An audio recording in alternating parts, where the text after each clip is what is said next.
Okay.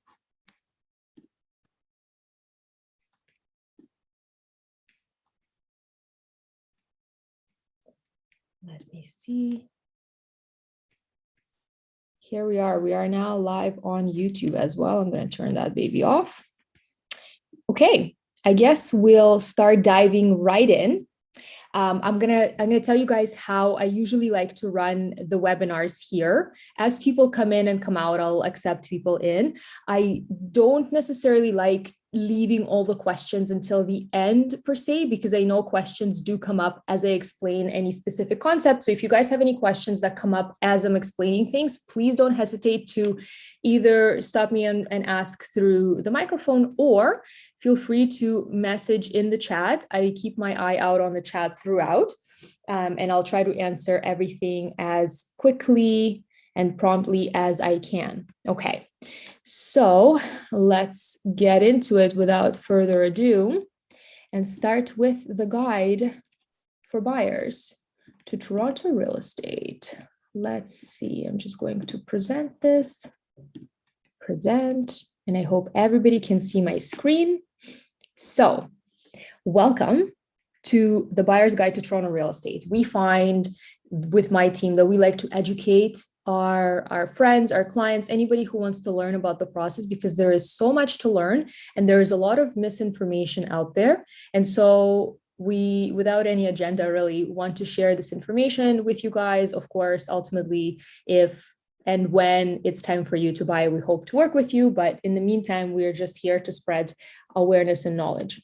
So let's start from the very beginning. This is what we're going to cover today. Okay, we're going to talk about what the benefits are of owning a home, how much you need to make. This is a section I added for this webinar for you guys today, because this is a big question that I find people ask, is like, how much do I need to make and how much do I need to have in order to be able to actually get into the market right now? We're going to talk about the team you need, who's going to make or break your deal for you. We're going to talk about different mortgage rates and what you need to know about mortgages, super high level basic stuff. We're going to talk about the cash you need up front. There is a difference between your down payment and your closing costs. So that's cash that you need. Closing costs is some cash that you need on top of your down payment. We're going to talk about how to find the one and how to pick the correct property. Negotiations, what to do in competitive offers or when you're competing with others, what it means to be in a conditional or firm agreement, what the home stretch looks like after your offer has been accepted. We're going to talk very quickly or touch very quickly about pre-construction versus resale. I do have a webinar on pre-construction specifically, so we dive a little bit deeper into pre-construction there. But this is we're just touching for it because, again, that's a really big question I get from first-time buyers. And so I want to make sure that everybody's clear on that. And then, of course, up-and-coming areas, another big interest or topic of interest for a lot of people. And then we'll leave some room for Q&A if you guys have any questions that you haven't asked throughout. So let's start with the benefits of owning a home. Okay, to start with, owning a home forces you to save money. So your mortgage payment is kind of like making monthly deposits into a savings account, but also it puts a roof over your head. Meanwhile, your property is also growing in value. If you guys look historically, the historic Toronto, so this includes all of Toronto, all the way north to Steeles, all the way east to end of Scarborough, and all the way west to Etobicoke. All of that in the last 60 years, the average value gains year over year have been 7%. Of course, some years more, some years less, but overall on average, it's been 7% growth. So what you actually gain in your property in value increases surpasses what you can pay down or you have been paying down in your mortgage for the actual principal of the mortgage. So that is a great way to save and make money and to just be going with the flow with the growth of the market. Of course, net worth increase. Owning a home increases your net worth, and it can lead to a new investment and lending opportunities, which of course is helpful. We always say once you get one property, start building your empire. It helps you retire so much more comfortably. Mortgage insurance. A lot of people don't know this. Mortgage insurance pays your mortgage if you lose your job or have an accident. And that's something that you do not get if you're a renter. It helps you improve your credit and buying power. owning a home will help you build credit because you're paying off a loan every month. And again, will allow you to buy more and bigger things and properties, et cetera, down the road. And of course, it can provide income. Again, that's something that you can't get with a rental. If you're somebody who wants to get away out of the country for the next 3 months or 6 months, as a homeowner, you can rent out your space, put a tenant in there, and they're going to cover your mortgage. And depending on how far into your mortgage payments you are, they may be covering your mortgage and then giving you some income on top of it while you're traveling. So you don't have to worry about it. Whereas with the rental, you either have to terminate the tenancy and then come back to no home, or pay during the time, right? So great all around when you are a homeowner. And guys, if you have any questions or things that you feel are contradictory to what your beliefs are, please don't hesitate to message, because I do want to hear what you think, and we can have a discussion here and have just an honest conversation and take it from there. Okay. This is a slide that I've included for this specific presentation here, because a lot of people ask me this. How much do I need to make in order to qualify for a property? So the best way to calculate is to work backwards. So let's say you have some savings. Okay. For example, you have, I don't know, $40,000. Well, actually, let's use the example that we have here. So you have $35,000 saved, and kind of like the entry level property, let's say in downtown Toronto, is about $500,000. That's kind of like on the cheaper end of all the properties. From the $35,000 that you have, not all of that goes towards your down payment, because you need to save some extra for your closing costs. So let's say it's about $5,000 in this case, and we'll do the exact calculations with you guys a little bit later. I actually have a worksheet that I'll show you. So you have $30,000 that you can put towards the purchase of this home. So we take the purchase price of $500,000, we deduct your $30,000 that you're putting for the down payment. That leaves you with $470,000 that you need to finance, or you need to borrow from the bank in order to acquire this property. Okay, 470. And then so the 5 is kind of a common number. Like when a mortgage broker or a lender looks at your overall financial situation, typically in kind of many cases, they'll multiply your household gross annual income by 5, or it could be 4.5 sometimes, could be 5.5 sometimes, but on average it's 5, to come up with a number that they're comfortable lending you. So if you divide the 470 by 5, you'll come up with $94,000. And that is your household income gross that's needed in order for you to qualify for a loan of $470,000. So if it's you and a partner and both of you are making like 45 and 50K respectively, or like 50 and 50K respectively, you can easily qualify for a $500,000 home. All right. Again, this is just a ballpark. Obviously, if you guys want very specific numbers, you will want to talk to a mortgage representative, but this is just to give you a ballpark. And I know that's very helpful for a lot of people. Please note, so not a precise calculation, just a ballpark, and always take into consideration, number one, closing costs, which is what we did here. We took out $5,000 here. And again, we'll dive into closing costs in just a second. And then the minimum down payment requirements for a given purchase price. Again, I'll cover that in just a minute. And I'm trying to not get too much into calculations and math for you guys, because I know not everybody's into it, but if you need me to slow down, we will. Okay. Let's talk about the team. So the first thing you want to do and have when you're looking for or starting to look for a real estate for your first property is figure out who's going to be working with you and create a team for yourself. This team is so paramount and so important to your success that if you don't do this step right, it can really make the experience very bad for you, or it can make it really good. And we have certain things or certain safeguards for you to figure out or to make this process easier. Also, your realtor will have people that they've worked with that they have vetted out throughout the years. Again, it depends on your realtor's integrity. There are unfortunately realtors out there who will push contacts that pay them for the referrals, and they're not necessarily pushing them because those people have done a good job in the past, but because they get a gain from that. So be careful with that as well. Legally, agents or realtors have to disclose if they're getting any financial benefit from these people. Again, I'm sure a lot of them don't do that. There are 90,000 of us registered with the Toronto Real Estate Board, and the fail rate is 90% within the first 2 years. So just a little fun fact for you. So the first person that you want to have on your team is a lawyer.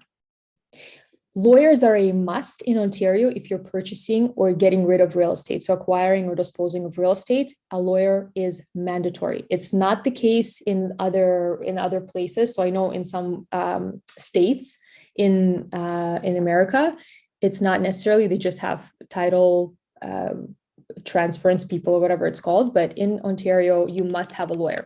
Lawyers will cost you anywhere between $1,500 and $2,500, inclusive of like disbursements and like some other fees that you'll need. They will do all the due diligence. They tie everything together. They make sure you don't have to pay anybody's debt when you take over the property, because if there is a debt that's tied to a property, as you purchase it and don't look into it, that falls on you. It's important to work with a lawyer who understands and is well versed in your type of a transaction. I can't stress this enough. If you're buying downtown a condo and you're working with a lawyer who primarily deals with a market that's completely different, somewhere in the suburbs with houses, they may not necessarily be all that familiar with, first of all, the pace of the market downtown or the intricacies of condo purchasing, or the speed at which you need to do things, or the fact that there is like lawsuits and certain lawsuits are not red flags and other ones are, and stuff like this. So I've had those situations. Same thing with like pre-construction. If you're buying a pre-construction property, you want to work with a lawyer who's well versed with pre-construction. I bought pre-construction in the beginning of the year, changed 3 lawyers myself. So I know who to recommend now. So that's super, super important. Fun fact, guys, lawyers owe fiduciary duties to you and the lender. Fiduciary duties is a legal term, meaning that they have to legally represent you in your highest and best interest. But in the lawyer's case, they owe that to you and to your lender. So if you're doing something a little bit iffy, you want to make sure that you don't tell to your lawyer, because they have to disclose it to the lender. Not that you will, but just so you know. Lawyers are available to answer any legal questions during the negotiations, but they're not really part of the game until after you have a firm signed agreement already. So typically they actively start to take part of the transaction once we already have the agreement in place. Second person that you need on your team, again, who's going to make or break the thing for you, is your realtor. Realtors, you don't need to have, but as a buyer, it makes no sense not to, because you don't have to pay their commissions. The seller pays their commissions for you. And you're using their expertise, you're using their knowledge. So there's no fees for buyers. They're paid by the sellers. I mean, ultimately it comes out of your money that you paid for the property, but you don't have to come up and dish out more money than you already pay for the purchase price. Now, this person is your resource for all of the professionals that you would ever need for anything to do with houses, like renos, cleaners, mortgage brokers, lawyers, painters, anything. We have a vetted list of people that we work with on a daily basis, because that's our job. Information, that's a person who will take the information that's out there. And I'm sure you guys know, if you're first-time buyers, you see there is a ton out there and you don't know what to believe, how to make sense of all the numbers. That's what we're here for, to make sense of the information, market knowledge, etc. How to pick a realtor. This is super important, you guys. Check their reviews, check their social media, research the brokerage and the team they're on, ask their area of expertise, because I personally and my team doesn't necessarily believe in generalist. We call them generalist realtors. It's somebody who's going to go to a cottage country, then to downtown, then to Burlington, then to like East End, and just be all over the place. Because there's so much going on and it goes on so quickly, you can't possibly be an expert in all areas at once. So somebody who specializes in an area is really, really super important. We're more than happy to outsource and to refer you to specific neighborhood experts, which also leads me to a point.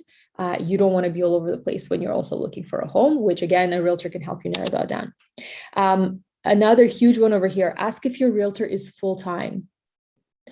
I'm going to tell you that I put in 12-hour days most of the times, and I'm in the market all day and every day. And sometimes that's not enough. So I cannot imagine having somebody or somebody who has a full-time job or a career in the office and then does real estate in the evening, or if they do bartending in the evening and do real estate during the day. You cannot juggle the two and thrive in your real estate doing that. So you want to make sure you ask that your realtor is a full-time broker. It's very important. Another one, do you get along? That's a simple one, but you're going to be spending a lot of time with your realtor. So getting along is important. And of course, interview several. Another fun fact for you, 75% of buyers work with the first agent that they interview.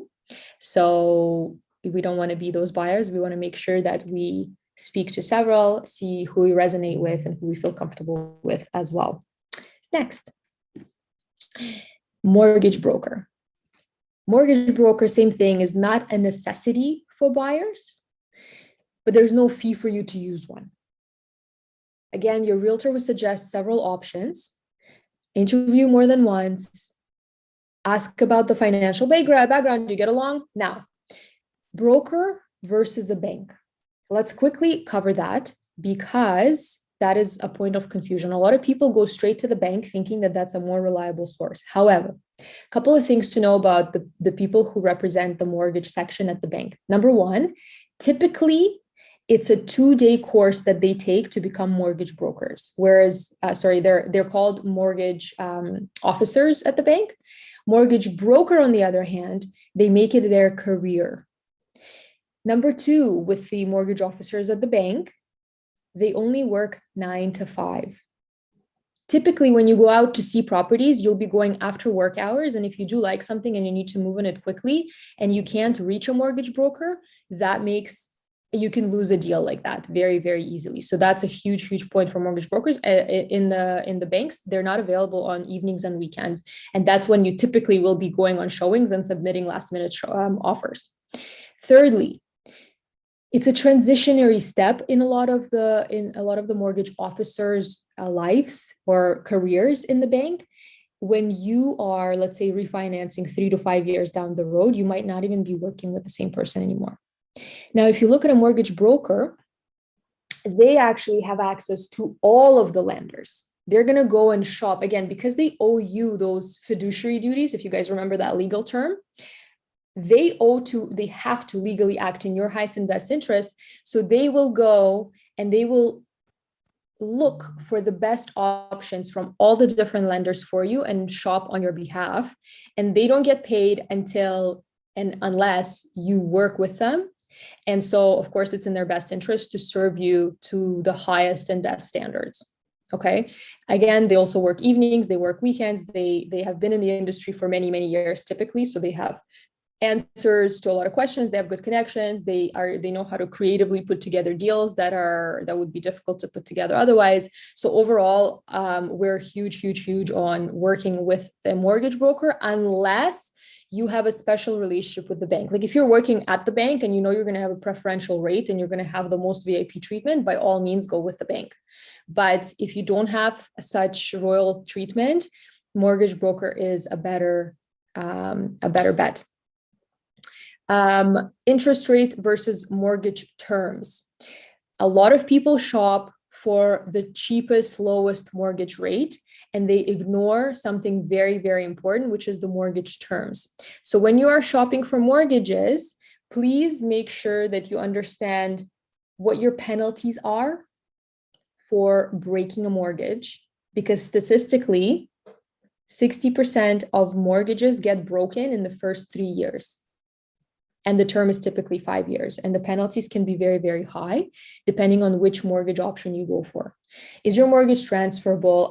Is it an open mortgage? Are you able to pay more money than what you're set up for to reduce your interest payments over the lifespan of your mortgage? There's a bunch of little things that you can have in your mortgage and perks that you can have in your mortgage that overall the picture will be significantly more beneficial to you when you look beyond just the rates. Okay, so that's a conversation again that you will have with a consultant, with a mortgage broker for your specific case, with somebody that's there to advise you. Another one, yes, if your credit isn't where you want to be, you can work with the mortgage broker or a financial advisor also. That's a fourth person that's not mandatory, but if you're somebody who needs that help, we have financial advisors that can help you prepare yourself for home ownership, let's say, and create a plan for you for the next 6 months, a year, 2 years to get you into that market as soon as possible. Next, fixed versus variable rates for mortgages. So this is, again, a conversation that you're going to have with your mortgage broker, but here we go. Fun fact, about 75% of people who get a mortgage, they choose a 5-year fixed term mortgage, which is, if you guys know anything about mortgage interest rates, the fixed rate right now is over 2%. I just had a client get quoted 2.59, I think, and the variable rate is like 1.3. The spread is over 1 point between the two. So if you can imagine what the difference in payments are for something like that, it's pretty significant. Okay. So not only is a fixed, but people feel that they feel more comfortable with the stability of a fixed term mortgage because, okay, 2.5% is what I'm going to pay for the next 5 years. Any fluctuations in the rates, if it goes crazy, I'm protected. That makes sense. So majority of the people feel that they need that peace of mind and they go for the fixed term rate. Now, it's not only more expensive on a monthly basis to carry a property with a fixed rate, but also it's a lot more expensive to break. The penalties are about 10 times higher than if you were to go with a variable rate. But the truth is, like I said before, 60% of mortgages get restructured within the first 3 years, because the truth is, in the last 10 years, Toronto real estate have been doing so well that people have been able to upsize and get into bigger, better properties within 3 years instead of within 5 years. And so it makes sense to them for them to break their mortgage, pay penalties, and still they're able to go into a better, bigger home. So if you're able to negate those losses by going into a variable mortgage, for example, so you're going to pay less on a monthly basis and your penalties are going to be significantly lower, but you have a risk of your payments fluctuating, right, every quarter. Over the last 50 years, that's been a better choice. Now, the truth is we are at the bottom of the rates right now. So we kind of only have up to go from here. So this is a really, really good conversation to have with your mortgage broker to go over what's the best one for you to pick. Should you be going for variable? Should you be going for fixed? And why? And again, that's something your mortgage broker should be able to explain to you in simple terms and give you clarity around that. So again, recommending mortgage brokers big time. Another little fun fact that I wanted to include in here for you guys is that $400 a month in payments will equal to about $100,000 in loans. So to put that into context for you, if you're borrowing $500,000 for a $550,000 home, you know that your mortgage payments, if we're using this calculation, are going to be approximately $2,000 a month. And then whatever else like utilities and maintenance and other things are going to be on top. But your mortgage is going to be about $2,000 a month. So that's like a quick math for you. But another fun fact, which a friend of mine has figured out a few months ago, is that if you reverse that and you look at your current spending. So for example, my car is financed and I pay $650 for it every month. And that actually reduces my affordability by $150,000 because every $400 in payments equals to $100,000 in a loan. So if you have a student loan that you're paying, or if you have a car payment that you have under your name, you can use the same calculation to come up with that number. I hope that's not confusing. If you guys, again, like I said, you can use the chat to ask the question, but that's kind of how it breaks down. Again, these are rough numbers, but gives you a good idea of what that looks like for you. Okay, let's quickly cover, let's go quickly over the down payment and closing costs. I did mention that they are two different things. So if let's say you have $50,000, you cannot use all $50,000 towards your down payment because there are some costs involved in purchasing a property. Okay, so this is what it looks like. If I'm going to break it down, there is, first of all, a minimum amount that you need for a down payment when you're purchasing a home. Okay. And this is the breakdown right here. Anything up to $500,000 that you're borrowing from of the purchase price of the home, all you need is 5%. So if, let's say, you're buying a condo downtown Toronto and it's like a studio downtown, $500,000, all you need to get into the market right now is $25,000. This is a really shocking truth for a lot of first-time buyers. I find people think they need hundreds of thousands of dollars, but as a first-time buyer, your perk is that you don't. If you're not a first-time buyer, that's a different story. We could talk about that. But if you are, it's actually a lot more affordable than you think. Then between $500,000 and $999,999, that is 10%. Okay, so here's the breakdown. 5% of the up to the first 500 of the purchase price and 10% for the portion of the purchase price above 500. So to give you guys a calculation, to a breakdown, if we're looking for a purchase price of $750, for example, on the first 500 of that $750, we need $25,000, like we said before. And then we're left with another $250,000 that is at 10%. Okay. So that's 10% of 250 is 25,000. We have 25,000 here, 25,000 here. Your total down payment needed for a $750,000 property is $50,000. Again, significantly less than a lot of people think, and allows first-time buyers to get into the market. Once you get to that $1 million mark or more, you automatically need to get 20% of the purchase price. Trudeau government was announcing that he wants to move this threshold to 1.2 million and have the 20% become after 1.2, but that hasn't been enforced yet, and we don't know if it will or will not. So we'll stay tuned for that and find out, I guess, later. But as of right now, this is what the numbers look like. Okay.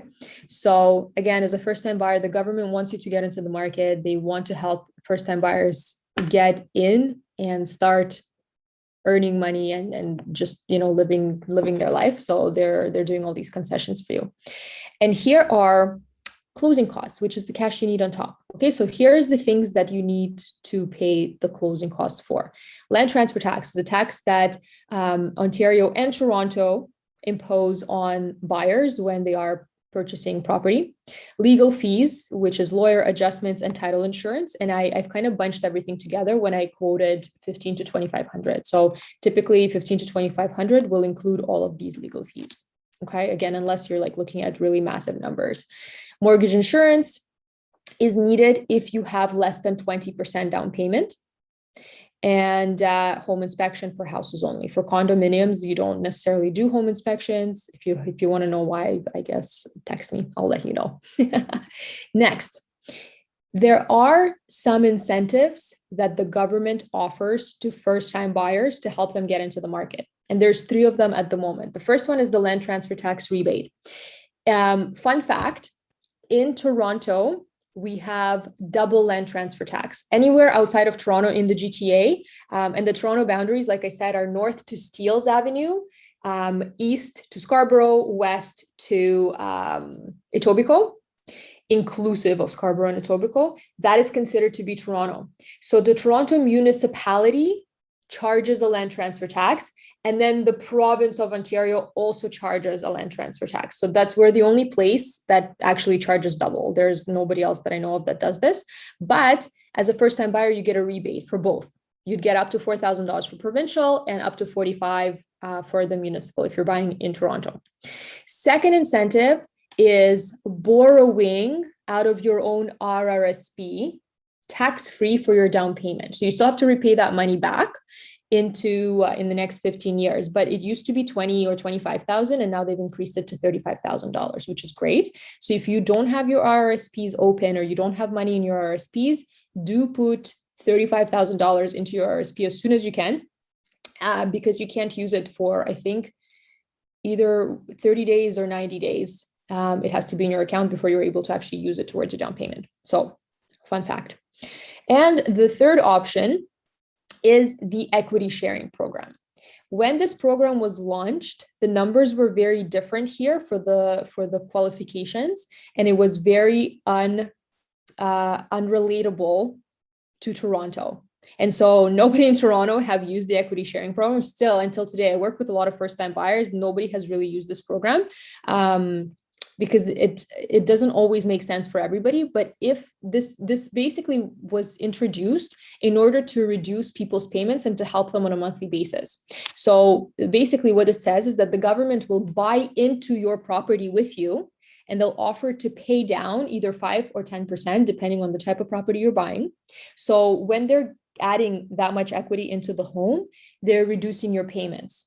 So if we convert this into numbers to give you guys an idea, to make it easier to understand, let's say again, back to $500,000 property, 5% of a $500,000 property is $25,000. $25,000 equals to about $80 a month right now in monthly carrying costs. So essentially what the government's doing is reducing your monthly payments by $80 a month. Now, the catch is that when you're selling the property, you have to give the government back the proportionate 5%. But now your property has grown in value, so the 5% becomes bigger. So if you go to $600,000, now you have to give them back, instead of 25, you have to give them back 30,000 or 35. I don't know what the numbers work out to be at 5% there. So it almost negates any savings that you would have made during the time that you were paying it down. So unless things are really, really tight for you, it's not always worth it. But it's worth calculating this. So another restrictive thing about this is that your household income cannot be more than 150, and you cannot borrow more than 4.5 times your income. So that reduces how much you can afford, right? Because remember I said you can multiply your income by 5 to get into a property. When you're using this program, it cannot be more than 4.5 times more. So again, like I said, it's not always very applicable in Toronto, but I'm sure in other areas, somewhere a little bit more remote, people do take advantage of this where the housing prices are lower. Okay, example. Let's do a quick price breakdown. If you guys are not into math, because we have a small crowd today. So if you guys are not super into like looking at numbers and things like that, we don't have to do this part, but I'll just go quickly through it to show you what we do for our clients and how we calculate the costs. So this is the intro page. I've got the name of my client. He's a first-time buyer and he's buying in Toronto. Actually, this is the exact numbers for him, and I'm just going to change. We ended up paying $588 for this property. Tony's not here, so he's not going to mind. $588 was the purchase price of my first-time buyer friend. Property tax on the property that we bought, it was a condo downtown, was $21.10 per year for that year. The condo fees for that specific unit were $600,000. $600 a month. And there were no utility expenses because all the utilities were included. It was an older building. There's no home inspection because it was a condo. Okay, so this is our starting point. Now, this thing right here spits out how much down payment we need minimum for this purchase price. So in this case, he needs 5.75% down payment. Tony decided to go with a variable rate mortgage, which was quoted to him at 1.3% annual. And then the amortization typically is 25%. So you don't have to worry about that. We're just keeping it at 25%, at 25 years always. Now let's look at the actual numbers. So the purchase price was $588. The minimum down payment he needed was just shy of $34,000. That's the minimum. Now, because Tony had less than 20% down payment, he needed to buy mortgage insurance.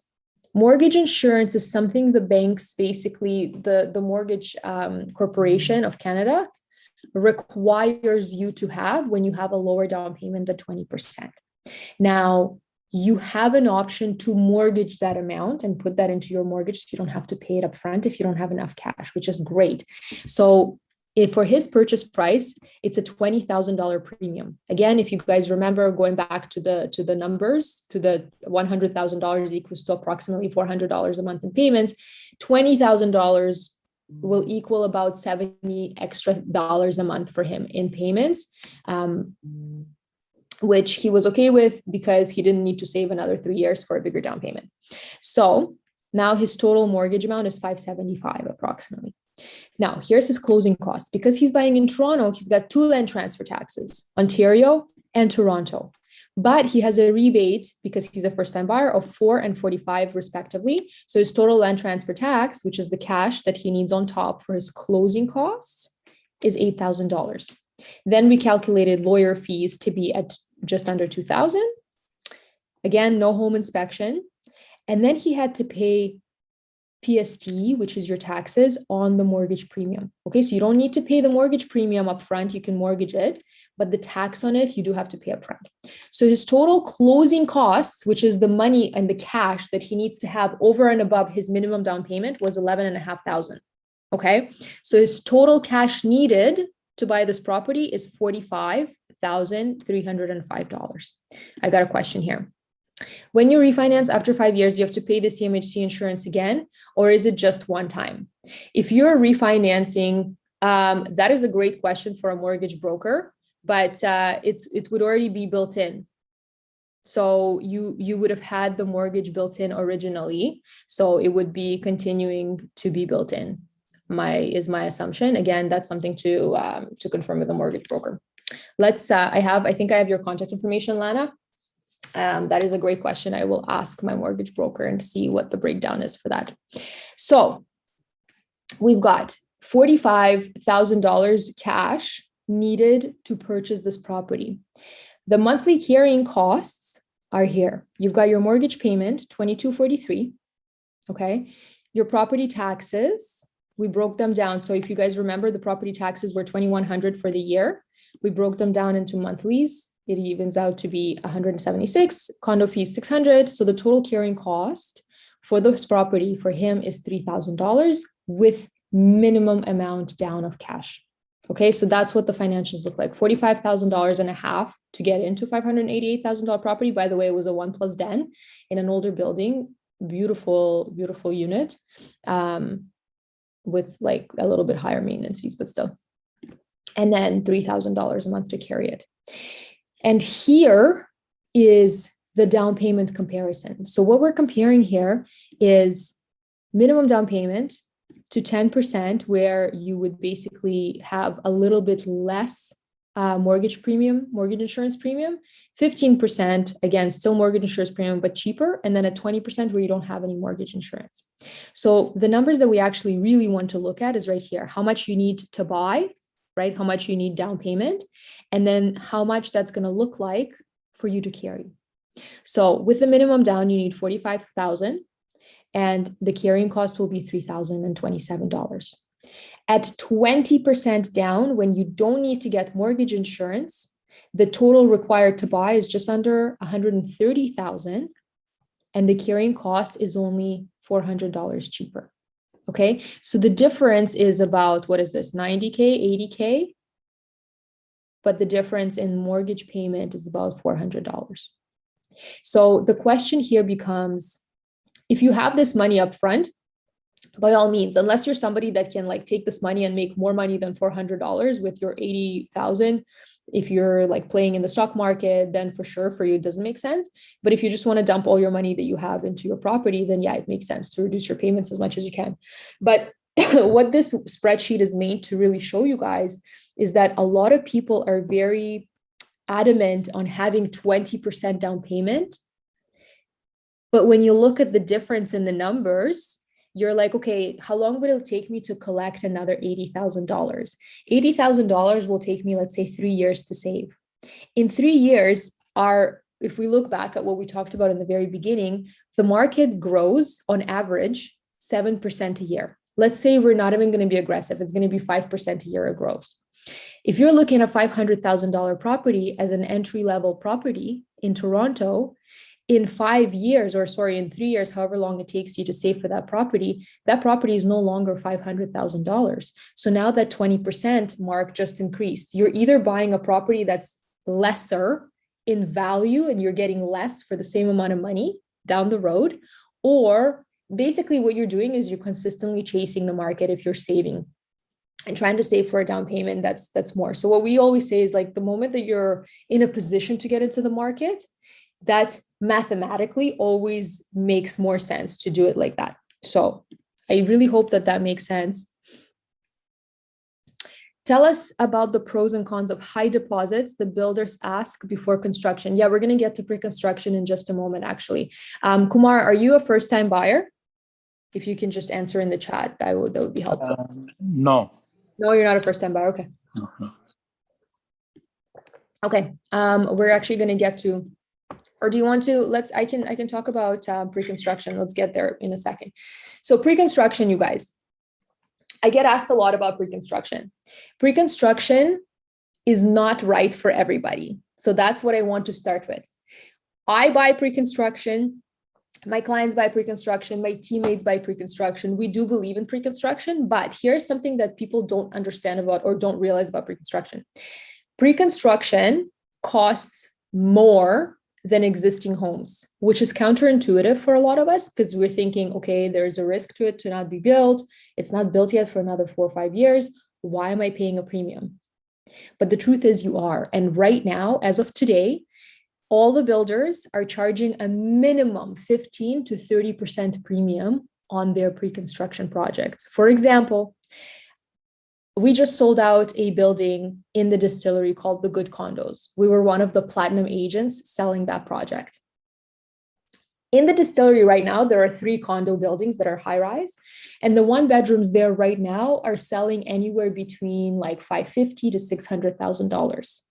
The cheapest 1 bedroom that I sold in the pre-construction project was $650,000. And it was significantly smaller than what you would get in an existing condo right now. And the more decent layouts that we got in there were $750,000 and $790,000. That's $100,000 for units that are under 500 square feet. So the reason that the developers are putting the premiums onto these pre-construction projects, there's a couple. Number one is the building costs have increased by 400% in certain areas. So like there's a bunch of different costs for developers to do it. And some of those aspects have increased significantly. Like their costs are insane. Of course, they do make a lot of money also when they do build these properties. But also back in the day, when they used to build pre-construction, they had to appeal and entice people into buying pre-construction because people were hesitant. Now pre-construction is such a popular way for people to build wealth that and every time you invest in pre-construction, people end up 5 years down the road, the market catches up and surpasses it tenfold so far away that like whatever you paid at the time is so insignificant that they just keep increasing their premiums for it. So because they're like, I want a piece of that pie as well. Now, when does it make sense for you as a buyer to get into pre-construction? Number one is if you are like, if you're like Kumar, if you already have a property, when you're buying a second property, you automatically have to have 20% down, which doesn't make sense, or it's very expensive to get into secondary, third, fourth properties when you already own a property, right? So if you want to invest, you have to dish out right away $100,000 for just a $500,000 unit. Whereas with pre-construction, this payment structure is spread out. So you are paying 20%, but you're paying it over a span of like 4 years. So you'll pay 5% now, 5% 4 months from now, another 5% a year later, and last 5% 2 years from that point. So you have time to like actually collect that money. And then by the time the property is built, or you paid your fourth deposit, which is your 20% mark, at this point you can decide like, do I want to close on this property, or do I want to just sell it and get rid of it in assignment and make my profit and get out of it? In this instance, you didn't even have the property register under your name, and you got rid of it and you just made quick cash type of a thing. Again, we don't recommend betting on doing that strategy anymore because it's really expensive to buy pre-construction. And I do know of some instances already today where people bought pre-construction, and when it was in assignment phase where they could sell it, the properties were cheaper. But then they ended up closing on it, and now it's like $400,000 up. So if you're betting on the fact that like in 4 years you're going to make profit on this property, I wouldn't. It's an iffy it's kind of speculative at this point. But if you're buying, let's say, to move into it, or if you're buying and you know that you're going to close on it and put a tenant in it, by all means, it's a great way to build your investment. I call it in a slow cooker, because you're paying down in smaller increments and you're taking your time to build this. You don't have to come up with a bunch of money up front. Okay, so I hope this is helpful. We can come back to it and ask me questions if you do. Okay, this is how we pick the one when we start looking with people. And this is something that you should do for yourself as well. It's kind of like goal setting. I know most of you probably have been exposed to this one way or another. The same thing. Once you get clear on what you want, it becomes a lot easier for everybody involved to help you achieve that. So what we like to do with my team, we have a system. We basically will ask you to do homework. We actually have little notebooks that we give out to people, but I haven't been doing these in person in so long. We haven't been able to give out those books, but you're going to write down, just brainstorm a list of your must-haves and deal breakers. Okay. And must-haves are things like location, number of beds, baths, square footage, like a minimum. Let's say you don't want to have less than 600 square feet, or you're somebody who doesn't like hallways because they waste square footage, or maybe you do like hallways because you want a separation from your living space. And maybe you hate those kitchens that are just go across the wall, kind of like my kitchen over here. You just want a kitchen that actually has an island and separates. Maybe you absolutely have to have a balcony. Maybe you absolutely need to have a second bathroom. All of those things are really difficult or expensive or impossible to change. So they're going to be your must-haves. Deal breakers are things like being on a main noisy street, needs too much work, for example, being near the train track, stuff like that. Again, things that you cannot change that are going to absolutely be deal breakers for you, even if the apartment or unit was in a perfect shape otherwise. These are super important because these are going to really help us figure out what it is you're looking for. Nice to haves are things that you kind of can live without. They would be nice to have. So we don't necessarily look at them too much, but of course, we do want to know what you're doing with this. Then what you do with this list is you're going to rank it in order of importance to you from 1 through 10. In Toronto, and even now in a lot of the GTA areas, we say we're going to look at your top 7. Because if we're looking and trying to catch all 10 of your must-haves and deal breakers, you're probably going to need $100,000 or $200,000 more than you have in your pocket right now to spend on this property. So we're looking at your top 7. And then every time you're looking at a property online, or we're going to see a property in person, we're filtering that property through that list of must-haves and deal breakers. It is this one little technique that we do is probably one of the biggest success rate tools for us and for our clients, because it keeps everybody grounded and helps everybody stay on course with what you're looking for. Okay, so this is super, super important. Next, so let's say we've gone and we've seen a bunch of properties that you like, and finally you want to submit an offer. There's 2 major scenarios that you're going to find yourself in when you're submitting an offer. You're either going to be competing against other people, or you're not competing against other people.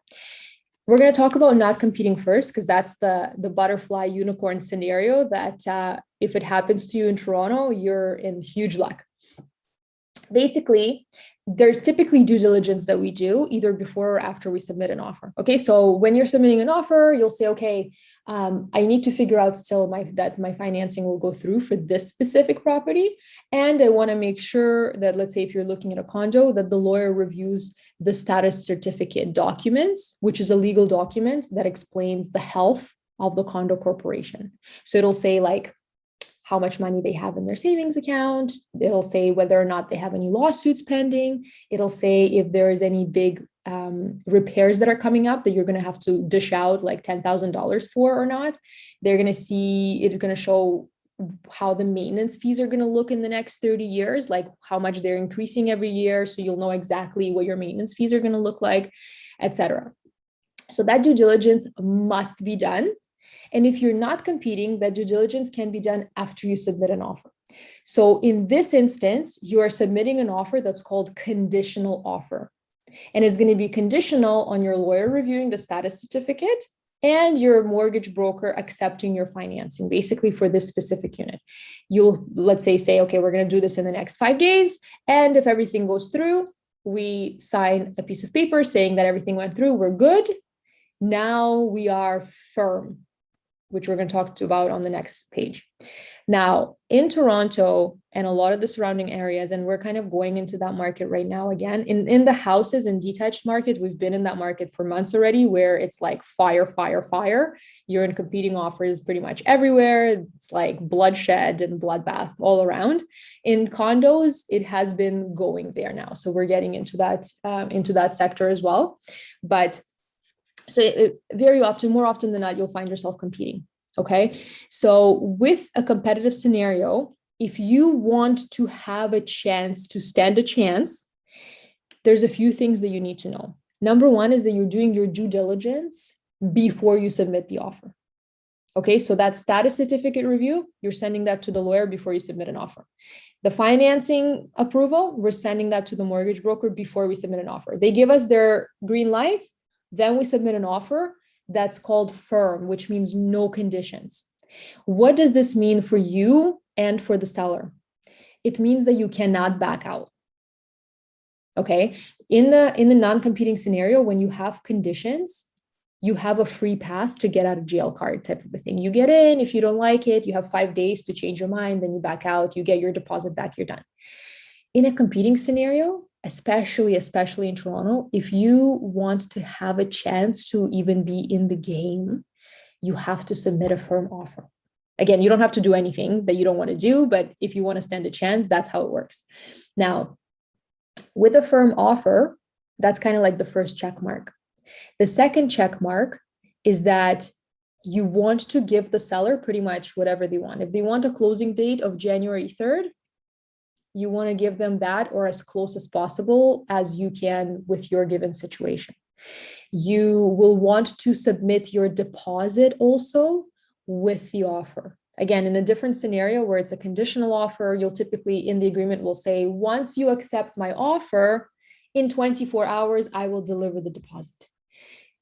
In this case, you're delivering the deposit with the offer. Right now, everything's been done online. Back in the day when we used to go in person, I would deliver your deposit to the seller and say, hey, it's right here. So all you have to do is sign, my guys are ready.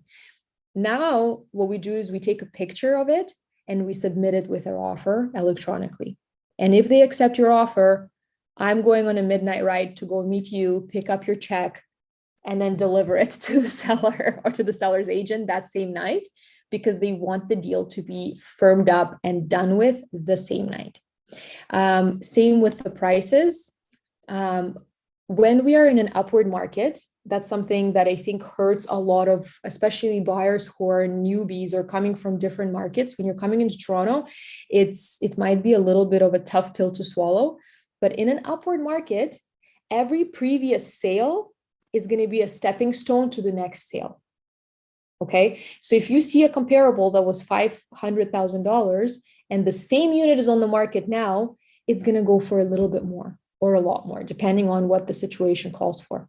So don't be afraid to pay a little bit more and offer more, because I mean, again, like with my buyers, with first-time buyers, typically we go through a few losses and then they realize that they have to be a little more aggressive and then they go for it. But we see it time and time again. You're going to sit down and figure out your strategy with your realtor or your agent at the time of, depending on what scenario you find yourself in.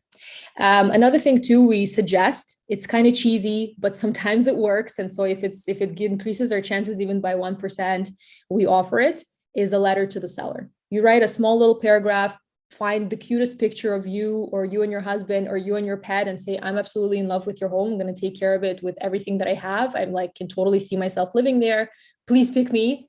And we submit this letter with the offer. And sometimes it makes things happen for people. And I put a little joke in here, said you might have to sell a kidney to get this unit, because that's how it feels like sometimes in the Toronto market. But it's a joke, guys, no kidney selling. Okay. All right.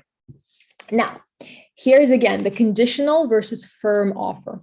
If we're in a conditional offer, okay, you typically have the financing conditional, a condition that takes 5 days. Sometimes you might need extension. Mortgage broker will take care of this. Your mortgage broker takes care of your financing. Status certificate, that's something your lawyer takes care of this. And again, typical could be 5 business days, could be 1 business day. We negotiate that. If you're making any like additions or construction to the property, such as adding a pool or a guest house, you have the time to check with the city building department to ensure zoning allows for these upgrades. Same thing if you if it's a house and you need an inspection and we find some like really massive money pits, like there's a problem with the foundation, we can go back in the conditional phase and renegotiate certain things and say either you guys pay for this structural defect or reduce the price or no deal type of a thing. And then we see if that's going to work for us. And then, of course, you connect your lawyer and mortgage broker with your realtor so that we can do all the stuff behind the scenes without disturbing you, unless, again, it's me who've referred those people to you, so I already have that information. And once you have all your conditions removed, you become firm. Here's your firm phase, okay? Again, I want you guys to be really familiar with what the firm phase means, because that's where you're probably going to end up living if you're buying anywhere in Toronto or a lot of the places in the GTA. So firm means you've already done your due diligence. Now, once you're firm, you're going to switch once you're firm, there's nothing else to do. The due diligence is basically done. So now you're just switching your address on your documents and IDs, you're registering with the building, setting up utilities. If you're buying in a condo, you're getting insurance, you're booking movers and cleaners. Your lender will order an appraisal on the home to verify that the market value supports purchase price.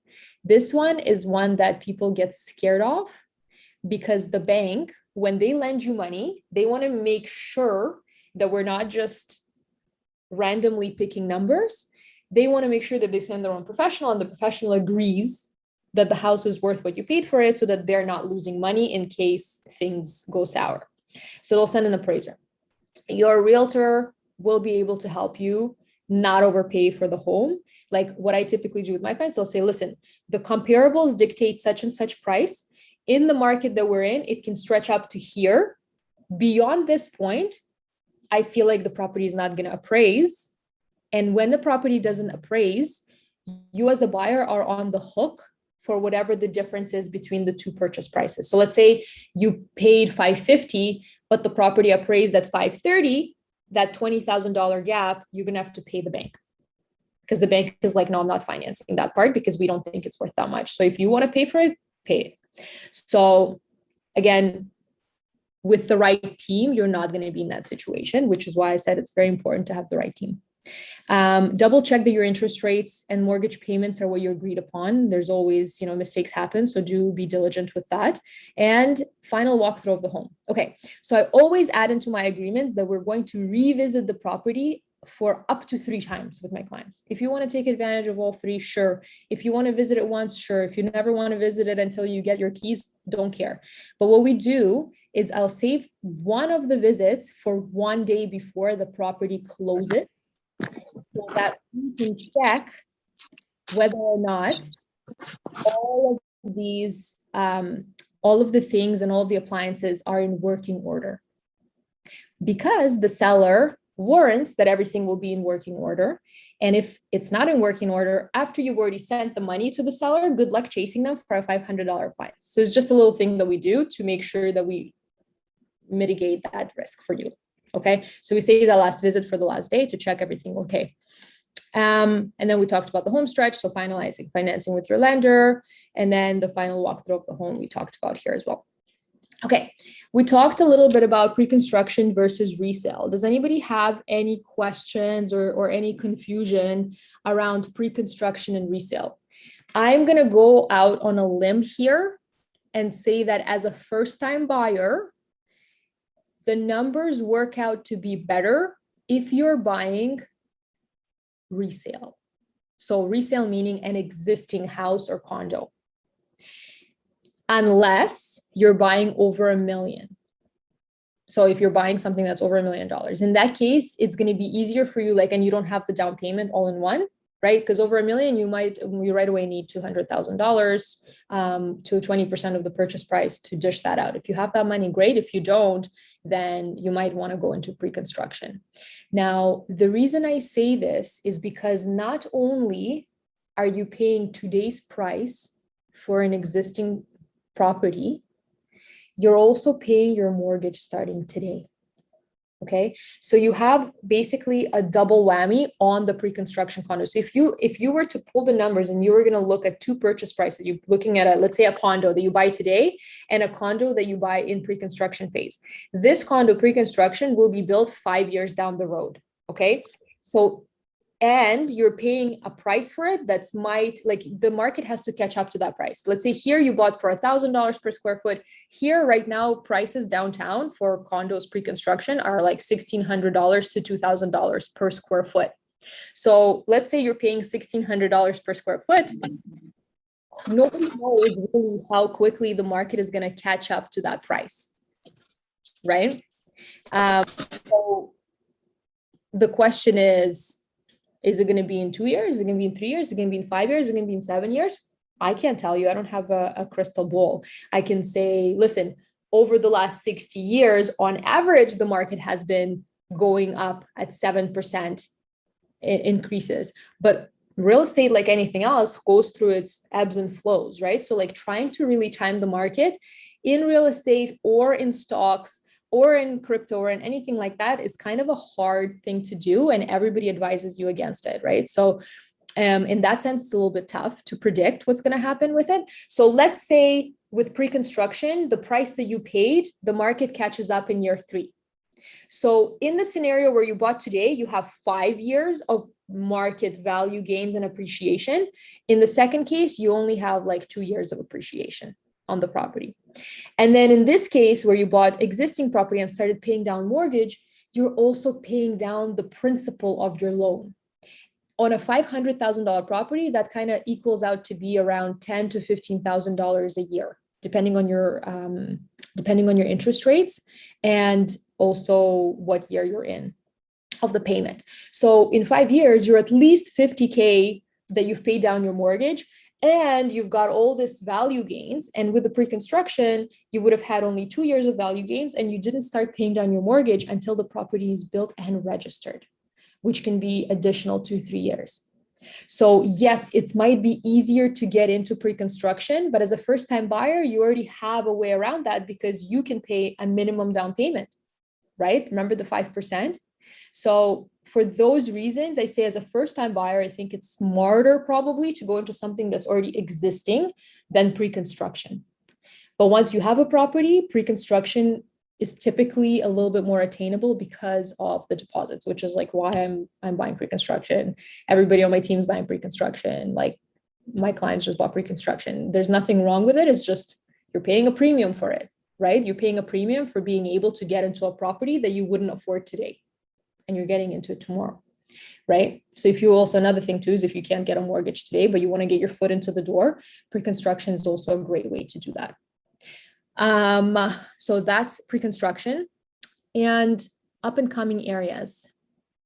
There is, okay, so with up and coming areas, you guys, we have to understand that that's like, they're diamonds in the rough typically. And there's several right now in Toronto that they need to go through a certain period of growth and gentrification to get that growth and value gains. But right now, number one choice for the spring team, at least, is East End, Kingston Road, especially if you're looking at pre-construction. Like developers are putting a ton of attention into that area and developing a lot there. So all these other condos, houses that are there are going to be pulled up in value by new construction, but even new construction there is pretty undervalued compared to all the other areas in Toronto. Another, of course, areas that are going to be really, well, they're not up and coming anymore. The LRT, anything along the lines of LRT, but there is already kind of a premium built into there. Even through COVID, like Yonge and Egg area didn't even really dip in price, whereas other areas really felt it, like Yonge and Egg didn't really. And another place that I found really interesting right now is Bloor and Islington. There, for example, Tridel just built 3 towers there, 3-minute walk from the subway. The values are phenomenal. Like even the prices, if you guys have ever listened to my investment webinar, you cannot get cash flowing properties in Toronto unless you have 40 to 50% down payment right now. But in those buildings, you can with the 20% down payment. So lots of interesting little pockets in the city. I do think hands down, the first diamond in the rough up and coming area right now is East End, Kingston Road, going all the way into Scarborough, from Beaches, like all the way into Scarborough. That's kind of the place to be, where if you want to buy something that's cheaper, that's going to appreciate in value in the next 5 to 10 years aggressively, that's going to be the spot. But there's other small pockets and opportunities all around that could be interesting as well. And that concludes my presentation. I don't know if we have answered your questions, but I will take anybody's questions right now if anybody has them. And if not, I'm going to take a little bit of coffee here. I had a question. I think it's easier to talk than type, but when you talked about the deposit for competing offers, yeah. Is 5% just like what you normally do, or like do you have to do more to like have a better offer? The more, of course, the better. 5% is kind of, again, we're not even, okay, so we actually are not allowed to say what's typical and what's standard, but literally 5% is standard, even though I'm not allowed to say this. This is what we see, right, in the market. So like 5% is kind of like the minimum that you want to give with your deposit. Now, if anybody here is listening to this and like questioning what a deposit is part of your down payment, guys. So like, let's say your down payment is 10%, 5% of that will go with your offer, and then the remainder will go for your down payment on closing date. But when you're submitting offer, to make them legit, you have to have some sort of a deposit. Again, there's no rule for it to be 2% or 1% or 10,000 or 5,000, but you just don't get taken seriously unless it's a minimum of 5%. And if you're in aggressive bidding wars, the bigger the deposit, the more the seller looks at you and thinks, oh, okay, this person has money. They're financially in a good place to be able to close on this. And then they have more faith in this offer. But ultimately, like, guys, listen, if you have 5% and not more, it's the ultimate winner always in bidding wars is the price. Let's be honest. Very, very rarely I have seen people win for other reasons. It could be that like an older seller is sentimental and they find somebody that reminds them of themselves, and they fall in love with the couple and whatever. But that's like 1 in a million probably. So it's going to come down to money. I have a question. Sure. I read in the news in the last 2 years about that builders taking big deposits and running away and declaring bankruptcy. And some of the depositors are in tears. Yeah. So what precaution we could take to avoid that? So the biggest precaution that you can take to avoid that is to not go with developers who are not reputable. And if I'm recommending anything to my buyers and I have a choice of a developer that's charging like 10% less and is like a new developer that I haven't heard of really, and I haven't really seen, they don't have much of a track record. And then beside them, there is Tridel, for example, who's like the biggest and the best developer and the most reputable developer, and they're charging 10% more, I will recommend you to go with Tridel. Because listen, you can take that risk and some of your deposit will be protected by Tarion warranty. So by the way, if you guys know this, resale market and pre-construction market are like different beasts completely. So they're regulated differently, the structure is different, everything's different. So with pre-construction, it's a little bit like wild, wild west. So what was regulated a few years back was this thing called Tarion warranty, which kind of forces the developers to play by some sort of rules. But if you guys know anything about pre-construction, they like increase prices whenever they want. They can like change things whenever they want. Their contracts are very skewed towards the developer's favor all the time. Doesn't matter what developer you're working with. So like you're buying on their terms type of a thing. But so there is Tarion warranty that protects part of your deposit up to even up to like $100,000, depending on the size of your deposit. But ultimately, when a developer goes bankrupt, their first mortgage is to the banks that they borrowed from. And then if there's anything left, it goes to the consumers. So the biggest scandal that there was here with a big developer was called Urban Corp. And there are still Urban Corp buildings in Toronto, and some of them have very bad rap. because of this, they were kind of being finished to be built during the scandal of Urban Corp. The guy used to build affordable condos, affordable urban living for Torontonians, and it was all like beautiful and dandy, and like people were able to buy bigger spaces for cheaper through him. But the guy over leveraged himself to a point where he started borrowing money from different countries. And when those countries started finding out, they basically started to recall all the debt, and the guy had to go bankrupt. And there were people who put in like $80,000 8 years before this whole thing went down, and their project never started even building. So not only now they lost their money, their deposits, but also they're so many years ahead into the market. Can you imagine what the prices looked like 8 years later? How much more money the same type of property would cost 8 years later? So like it was a devastating situation. But again, like you want to work with a reputable developer. My parents, before I was a realtor, bought an assignment condo.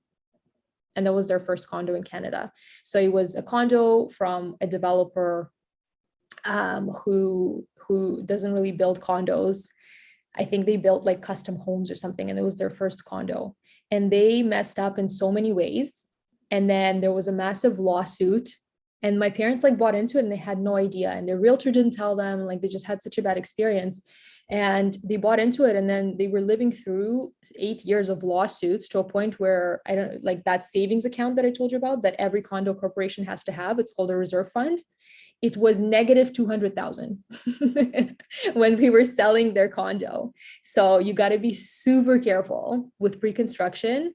If you're buying pre-construction, make sure you do your due diligence and you talk to like agents who know the business, and you research the developer yourself, and you're comfortable with who you're going into the game with. Like if somebody's that's been in the industry for 40 years, 60 years, 70 years, 100 years, you know, they probably have a ton of money and they're okay.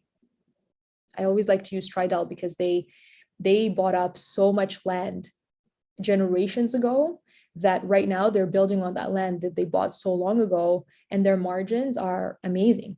So they're able to build much higher quality product for less and offer it to people. And so they're like, you can't really compare a lot of the other builders' product to their product. They're one of the best, right? So reputable building developers, huge. Thank you. No problem. No problem. All right. Any more questions here? Nice little intimate group here today. I have another question if no one else has one, but just also wondering your thoughts, or if you've seen other people who are kind of trying to decide between like a condo versus a house. Because I think one thing that I've noticed is like the 2-bedroom kind of condos, it's like you end up kind of getting either close to 1 million or over. And then with the condo fees, it's like you're almost paying what you would pay maybe on like a 1.2 million-dollar house. So just kind of curious what your thoughts are, if any clients have you had that trying to make the decision between the two options. Okay, so overall, I think that in the long term, houses are the way to go because they're on land. God ain't making more land. So ultimately, anything that's on land, you're good, especially like in Toronto GTA.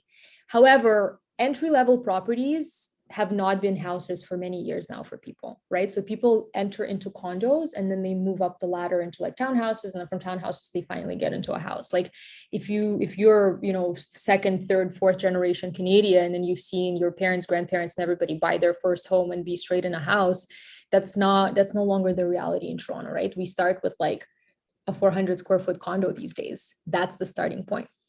But as far as like maintenance fees and things like that go, we actually just had this conversation today with my team leaders, the owners. That we have 2 dads on my team, Ryan and Ara, and we were having a conversation about this.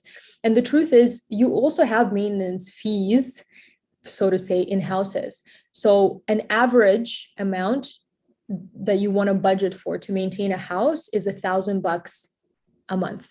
So on average in Toronto, you're spending $12,000 to $14,000 a year maintaining a house. Okay. Obviously, some years you're going to have zero maintenance on the house, and other years it's going to be $50,000 because all of a sudden you have to fix the roof and the furnace. Right. But so the maintenance fees in a condo are kind of just like a more regulated way, because the condo corporation has to make sure that everybody kind of is in a position to make the repairs that are necessary for the house, because you're all kind of dependent on each other being able to do that. So the houses are in essence very, very expensive also to maintain. So realistically, like, you know, if you skip and like when you do look at house inspections, you see pages upon pages. Typically, it's like there's like $15,000 of repairs or more in a lot of these houses, because these owners haven't been doing the maintenance that's necessary on the houses, because their mindset is, oh, I'm in a house, I don't need to maintain it. But you do. And realistically, it ends up being kind of like a condo fee, but you have to be like self-saving it, kind of like you have to be diligent enough to keep the money aside. Yeah.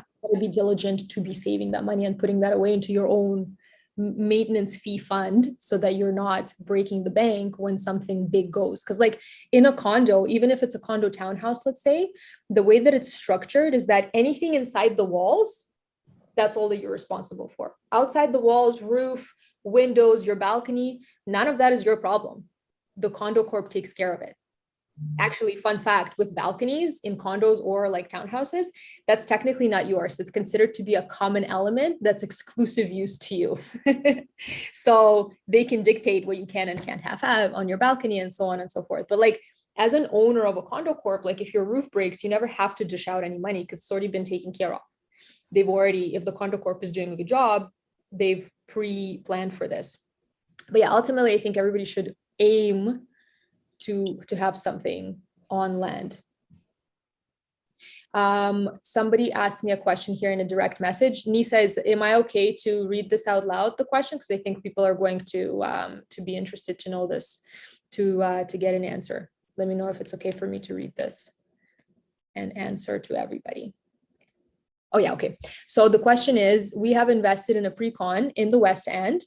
Do you recommend assignment sale or a sale after closing?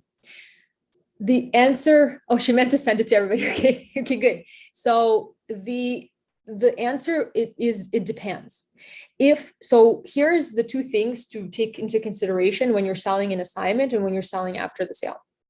If you're selling in assignment, you don't have to typically pay the last deposit, which is 5% right there. You don't typically have to pay closing costs, which could run you up to like another 8%. So like a lot of money. So you can save on that. However, two things to consider. Number one is, has the property appreciated in value enough for you to actually make a profit when you're selling, after you pay for your lawyer fees and like all the expenses that come with this? But also, when you're selling an assignment, you pay not only income tax, but also capital gains. So I'm not like a specialist on taxation by any means at all. But you got to sit down with your accountant and say, can you please break down the numbers for me if I were to sell this property right now for this amount? Assignments typically sell slightly below market value. So like, let's say if the current threshold or current baseline for a similar unit in the area is, let's say 800,000, you might be selling slightly beneath that. Once you do close on it, you will sell for more. But also the reason that happens is because that chunk of money that I told you about, the last deposit, typically, sometimes you do, sometimes you don't. And then that massive closing cost that you have, right? Because closing costs are higher for pre-construction than they are for resale. So that's what bumps you up to over. And then people generally will pay more for obviously brand new construction.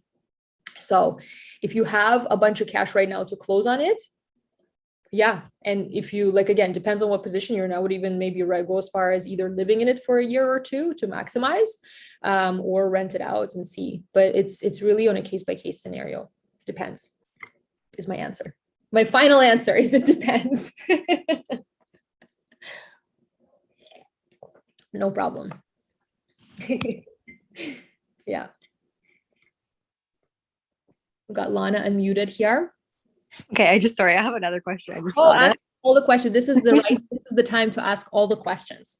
Something that I feel like I always see online, people say is they're like, oh, when you're buying a place, like you should want to live in it for, like a certain amount of time. Otherwise, maybe you don't like, make back some of the gains because you have to pay like the person who sells it, etc.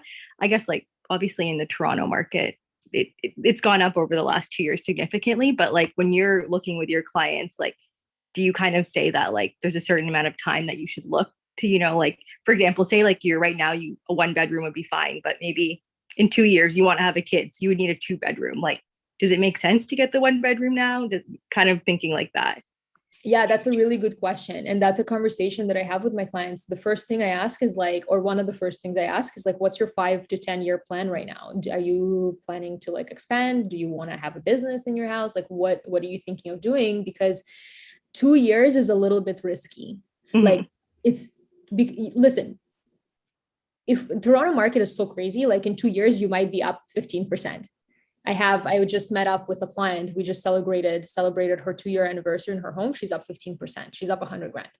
But like, if we were to sell her property right now, half of that would go towards selling the property and buying a new one, right? Because it costs money to sell and buy a property. Right? So when you're selling a property, you're giving 5% of your purchase price plus HST to the agents involved. And then when you're buying a new one, again, you have to pay for the closing costs. And now as a second time buyer, you don't have the rebates anymore. And if you're buying into a bigger property, your land transfer tax is significantly more and all that stuff. So you want to be like at least 15 to 20% up, I would say, for it to make sense. And if you are in 2 years, great, you can move up. But if I always say like aim or plan to be there for 3 to 5 years at least. Okay. Like as a first property, majority of the first time buyers, it's a transitionary phase for them. They're able to move out in the first 3 years. And like I said, statistically, as a first time buyer, you are likely to do that. But you want to be ready to stay there for longer, just in case. Yeah, that's great advice. Thank you. Like you really never know. You never know with this market, right? Like it ebbs and flows. Sometimes if you look back, I don't know if you guys look at stats ever, but like we've had in 2017, we were up like 24%. And that's in 1 year. So those people made so much money on their condos. And like right now during COVID, I had some really lucky clients that bought in January at the bottom, and now their condo is 12% up, right? But that doesn't always happen. So are we in a bubble? That is a great question. I don't believe we are. And if you really look at the numbers and the industries in Toronto, so it's a very, very loaded question, Nisa, because there's a lot of factors that contribute to a bubble. In Toronto, people have been kind of thinking that we are in a bubble for many, many years, but the market just kept going up and up and up. And I'll tell you why it keeps going up. In Toronto, we are propped up by multiple industries. So we're not like, I don't want to name any other cities in Canada, but in some places, you'll have one industry going for you, right? Like oil. And if that falls apart for whatever reason, or if it has like a lull, the entire industry, the entire city is suffering. In Toronto, we've got some of the best schools. People come to us from all over the world to be parts of our schools. We have the film industry, we've got the tech industry, we've got immigration, we've got all these things going for us that prop up our economy, right? Like, listen, Drake has made a name for Toronto. Toronto has become a place on the map because of Drake, right? So there's a lot of these things going on for us, right? We've got the sports also, the basketball is a huge thing for us as well. So we are one of those cities that are in the big boy leagues. And when you compare us to those cities, we're actually relatively low priced compared to them. But ultimately, it comes down to supply and demand. And we have such an incredible amount of immigration coming into the country every year. And a large majority of them end up settling in Ontario.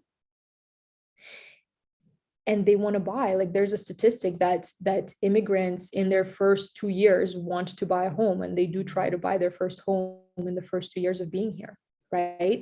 And so there was a report that recently came out. I want to show you guys so you can also look at it. Let me share my screen quickly so I can share it with you. Okay, hold on, not this. Oops. Just a second. It was called, you guys can't see this, I don't think. It was called Baby Got Home or something. Baby Got House. Anyways, it's a report from a group. If I find it, I'll send it to you guys. Baby Got report. Oh, baby needs a home. There, Smart Prosperity Institute. There you go. I found. I'm going to send the link into the chat. This is, they did this study in Ottawa, and they conducted once, like every little whatever, and they basically look at projections, and they've like adjusted for a bunch of variables and stuff like that. And they're basically just simply looking at projections of the people coming in, right, and our demographic and population growth versus how much housing we're building. So if our population is growing, our building is shrinking, we're building less. And even with the turnover of baby boomers, they're taken into the account that biggest generation of people basically handing down their homes to their kids. Even with that, this survey here shows that we're like so significantly behind. They said that we need to build like 10,000 more homes or something crazy like that every year in order to try and keep up with the pace. Let me share it with you guys. So long story short, to answer your question, I don't think we're in a bubble, and we will have corrections in the market prices, because anytime the prices go out of control and go up like this, there's always a small correction, and then we start going more gently up. But if you look at stats and the numbers, you'll see that we've kind of gently just been going up and growing and growing in value. And as long as people are willing to pay, and they have parents helping them, and they have wealth coming from wherever the wealth is coming from, the prices are going to continue to go up. So if you're thinking like, oh, maybe the market will tank and I'll be able to buy then, it's very unlikely that the market will tank, number one. And number two, if the market does tank, like it did during COVID, we were 16% down. In some buildings in Toronto downtown, we were like 30-40% down, the Airbnb heavy buildings. Yeah. Were those people buying during that time? They weren't. Majority of people were too scared to buy during that time, because the uncertainty doesn't just, touch everybody else, but not you. So when the market tanks, will you be in a position to buy? Right?